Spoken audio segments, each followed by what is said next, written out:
Nama saya Sejatni Dewi. Umur saya 43 tahun.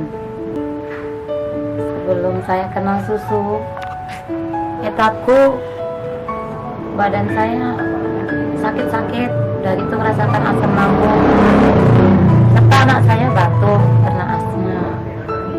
Jadi setelah saya minum susu etaku,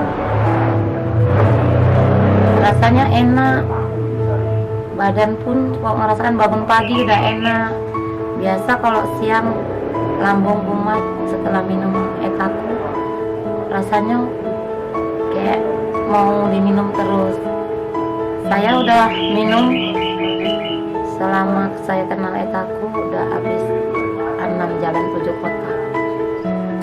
Itulah selama minum itu anak saya pun badannya enak, dia bilang. Jadi kami sekeluarga minum susu etaku.